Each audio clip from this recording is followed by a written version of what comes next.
Alleged genocide. I know their plan. I was part of it before I converted to Christianity. Reverend El-Buba. According to reports by Punch, Reverend El-Buba has claimed that Nigeria's insecurity crisis follows a blueprint he once had personal knowledge of before his conversion to Christianity. Okay. The renowned church founder, who is of the Fulani ethnic stock, said what began gradually later expanded into widespread attacks across different states, forcing many communities to live under fear. He warned that although the attacks were initially interpreted as isolated clashes, they later evolved into a coordinated patterns affecting both Christians and Muslims. According to him, the earliest targets of the attacks were mainly Christian-dominated settlements after some Fulani Islamic clerics allegedly praised the attacks in the early stage.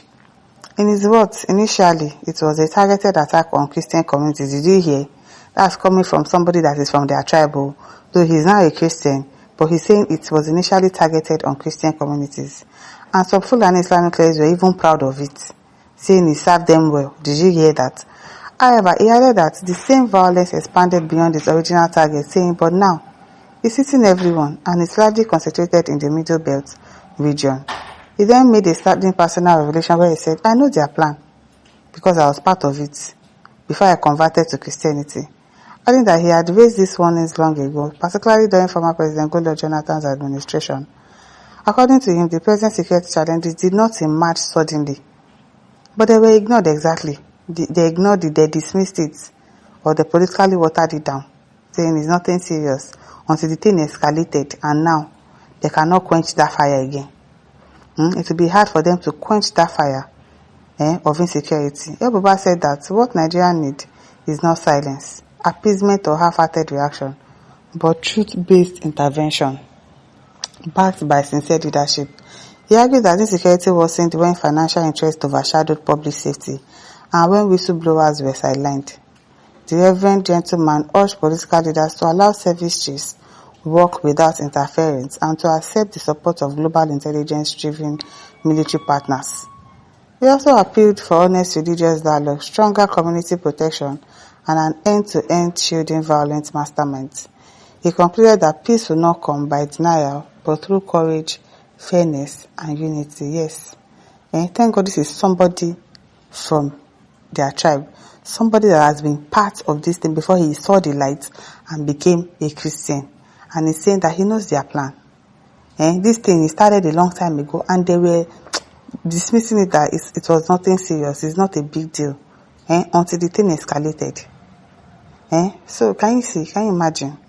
Conde says many do not know that if it were in the Western world, the Middle Belt region should have become grazing belt. When Governor S. Autumn came out with the idea of banning open-air grazing, I welcomed but faulted it as well because there was never any contingency plan attached to the program that would take the immediate care of the livestock feeding when the banning takes effect. And while he was chasing out the Fulani herders out of Benue State, his people are taking over the neighboring states when the herders were grazing before. So what's the cocoa of this your talk? I don't understand. So is it because they stopped grazing? And why do you say if we were in the Western world? We are not in the Western world. You say the Middle Belt region would have become grazing belts. I don't get it. They don't have their own communities.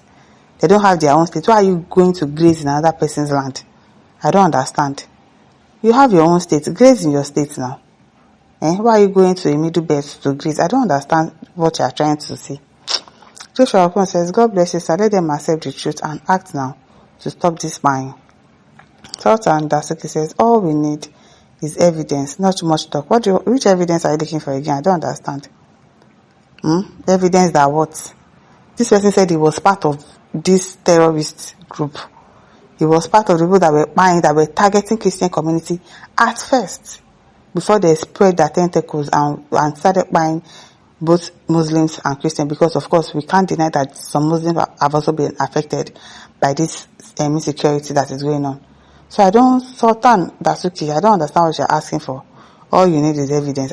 You must be a terrorist. He said, please prove your long story and report to the security for emergency action. What are you saying? Wow. Ngozi Woche says, evil nation of Kiliko crazy.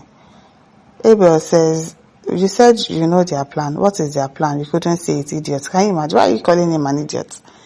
And so you should tell all of you the plan. Adibi said, do you want to tell me you don't know their plan? Abi, why the insult after all?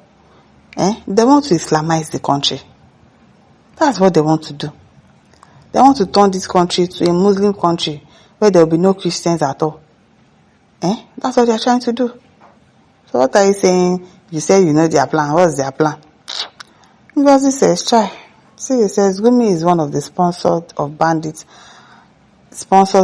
and Boko Haram. He's not, well, he can be sponsoring them, but he's actually their boss.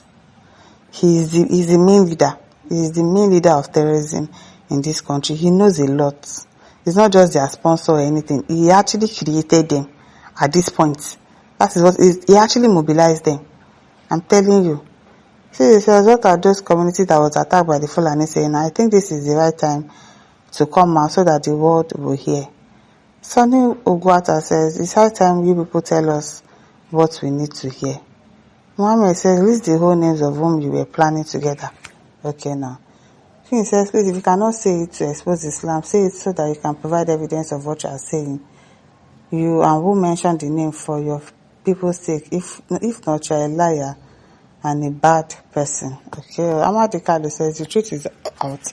What remains is what Nigeria will do with it. Never mind people who argue with this. They are all part of the conspiracy. Biliamino says he must explain, no, him and who, hypocrite. He is an hypocrite. I don't understand. Amadi says you follow for the of course now, you know the scene. You sound suspicious, obviously. Abdullah says he's a liar. How is he a liar? He's from the Fulani, he's from the Fulani tribe. And he's a Christian, so he's not going to be lying again. So he's saying that he was part of this place and he knows how this thing goes. And he has been warning since. Manisa says, say it out, you and who, before you converted to Christian. I'm not a fool. Bele, you are not a fool. Prince Odushagun says, that's it. Abubakar says, hypocrite. How is he an hypocrite for saying the truth? Why is it that people don't like the truth like this? We have lots of bandits in this country. Lots and lots of Boko Haram. Before we can end Boko Haram in this country, because they are everywhere. They are calling him an hypocrite for saying the truth. Now, wow, Yangre says, help transformer or correct bandit. I'm telling you, correct one. Sonny Agaro says, is he lying? He's not lying. He's not lying. The man knows what he's saying. So if you want to believe him, you believe him. If you don't want to, that's your cup of tea. So, don't forget to like, share, subscribe. Thank you for listening. See you some other time. Bye.